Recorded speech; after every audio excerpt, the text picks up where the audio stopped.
여당 얘기를 좀 해보겠습니다. 재보선 참패 이후에도 여전히 강성 지지자들의 문자 폭탄을 두고 시끄러운 민주당입니다. 오늘 비주류인 조응천 의원이 문자 폭탄을 두고 상당히 구체적인 얘기를 했습니다. 같이 한번 들어보겠습니다. 어저께는 뭐 그래도 평소보다는 좀 적었습니다. 그냥 한 수백 개 정도. 수백 개면 많이 안 온 거예요? 이 강성 지지층들이 너무나 적극적으로 관여를 하기 때문에 70만 명의 목소리가 이 2천 명에 다 묻혀버리는 거죠. 이 김용민 의원은 이 박주민 혹은 김종민 그동안의 전당대회에서 그 성공 방정식이 있습니다. 박주민 의원, 그 다음에 김종민 의원 계속 1위 했지 않습니까? 그 성공 방정식을 따라가는 거예요. 이 얘기를 좀 해볼까요? 이도원 의원님. 네. 친문 문자폭탄 얘기를 하면서 조응천 의원이 정말 이례적으로 특정 의원들의 이름을 하나하나 거론하면서 저격했거든요. 저희가 이제 어떻게 해석하면 될까요? 이제 진짜 비주류의 길을 아마 가기로 그 결심을 한 것 같습니다. 그 이전에 이제 역대 그 최근에 그 전당대회를 보면 박주민 의원 같은 경우는 이제 세월호 변호사로 유명하고 이른바 이제 검찰 개혁에도 앞장섰고 김종민 의원은 이제 법사위원회에서 조국 전 장관을 굉장히 뭐 옹호했던 그거를 저희가 많이 보지 않았습니까? 그런 활약을 통해서 친문 강성 지지자들의 열렬한 그 지지를 받아서 최고위원 그 경선에서 두 분 다 아마 수위를 차지했죠. 그랬기 때문에 그 경험을 따라서 김용민 의원도 이제 지금 같은 길을 간다 이렇게 지적을 했는데 조응천 의원이 하고 싶은 얘기는 뭐냐면 강성 지지자든 어떤 지지자든 굉장히 중요하지만 지지자들을 따르는 것이 정치인의 역할이 아니라 정치인이라면 만약에 그 지지자들이 혹시라도 옳은 판단을 하지 못한다면 옳은 길로 리드하는 것이 진정한 정치 지도자의 역할이다. 이거를 강조하는 거고 그렇기 때문에 본인이 이전에도 조금 박해해서 그나마 이제 민주당에서 조금 다른 소리를 내는 그 정치인이 4명이 있었는데 지금 조 의원은 한 10명에서 20명 정도의 의원을 모아서 진짜 비주류 쇄신파를 구성하겠다고 하니까 이것이 만약에 성공이 된다면은 굉장히 주목할 일이고 아마도 그 민주당 내 당내 민주화에도 굉장히 크게 기여를 할 걸로 봅니다. 예.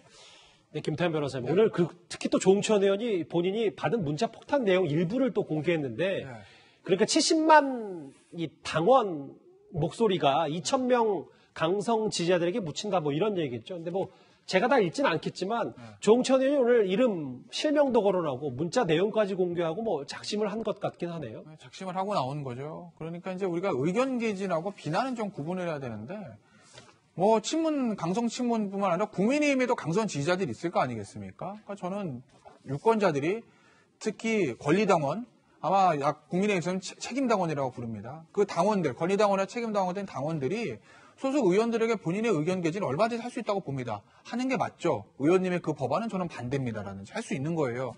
다만 그게 의견 개진의 수준을 넘어서서 욕설이라든지 뭐 거의 협박성 문자 이런 건 좀 곤란하지 않겠습니까? 그렇기 때문에 조응천 의원이 지금 공개한 저 문자들을 보면 그냥 욕이잖아요. 그렇기 때문에 그런 문자들은 그 발신인이 무슨 친문 강성 지지자든지 뭐 친박 강성 지지자인지 국민의힘 지지자인지 민주당 지지자인지 누가 보냈는지 막론하고 저런 욕설이라든지 협박성 문자들은 저런 걸 하면 안 되는 거죠. 예. 이 조응천 의원의 의견에 대해서 오늘 윤건영 의원은 맞받아치기도 했습니다. 먼저 민주당 의원들의 목소리 잠시 만나보겠습니다. 제가 어떻게 보면 정치인 중에 문자폭탄을 가장 많이 받는 사람 중에 하나. 저는 그냥 그것을 어떤 민심의 소리로 듣습니다. 이분들도 민심 속에 있는 겁니다. 어디 섬처럼 따로 떨어져 있는 게 아니고. 저는 동의하지 않습니다. 이미 우리 당 안에 이런 계파가 없어진 지 이미 오래됐거든요. 당권에 도전하는 인물들은 저런 얘기를 하고 있는데 손은석 국장님 여기 보면 윤건영 의원은 다양한 구성원이 있고 그렇다고 다른 색을 죽이거나 지울 수 없다. 조응천 의원과 전혀 다른 얘기를 오늘 좀 맞받아쳤거든요.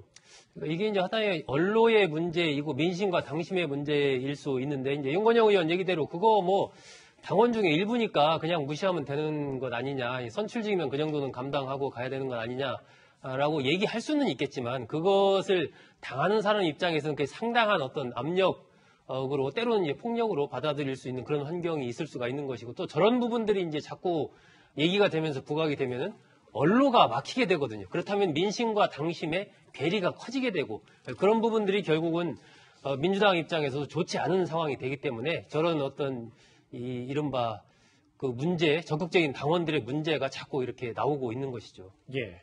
근데 장혜철 평론가님, 여기 이제 윤건영 의원도 이런 얘기로 조 의원한테 이제 맞대응을 했고, 다음 화면을 보면 지금 어제부터요, 차기 지도부 선출을 위한 민주당 이제 당심을 좀 가름하고 있는데, 이런 부분들이 어떻게 민주당을 바꿀 수 있을지 뭐 여러 걱정과 우려도 좀 나오는 것 같습니다. 바뀌려면 저는 전당대회 룰부터 바꿔야 된다고 생각해요. 지금 거칠게 요약하면 민주당 전당대회 당원의 투표 90%, 일반 국민 여론조사 10%입니다. 국민의힘도 7대3이거든요. 근데 이 7대3도 민심과 당심의 괴리가 커진다면서 이걸 5대5 정도로 수정해야 된다는 목소리가 국민의힘에 있는데 더불어민주당은 더한 거죠. 9대1이면 사실상 10%에 해당하는 일반 민심 거의 의미가 없어지는 겁니다. 예. 이 사태가 지속되면 더불어민주당 권리당원의 민심과 일반 국민들의 민심은 완전히 따로 떨어진 서로 다른 섬이 될 수도 있다는 그런 위험 신호들이 보이는 것 같습니다. 예. 정치권 주제로 이번 주제 마지막 주제 정리를 하겠습니다. 이 주제 정리하기 전에요. 일단 김태현 변호사님이 지금 뉴스탑10 식구된 지 정말 오래됐는데 그동안 맹활약하셨고 고생 많으셨습니다. 그동안 고생 많으셨다는 얘기로 이번 주에 정리를 좀 하겠습니다. 뉴스탑의 진짜 마지막 주제가 기다리고 있습니다.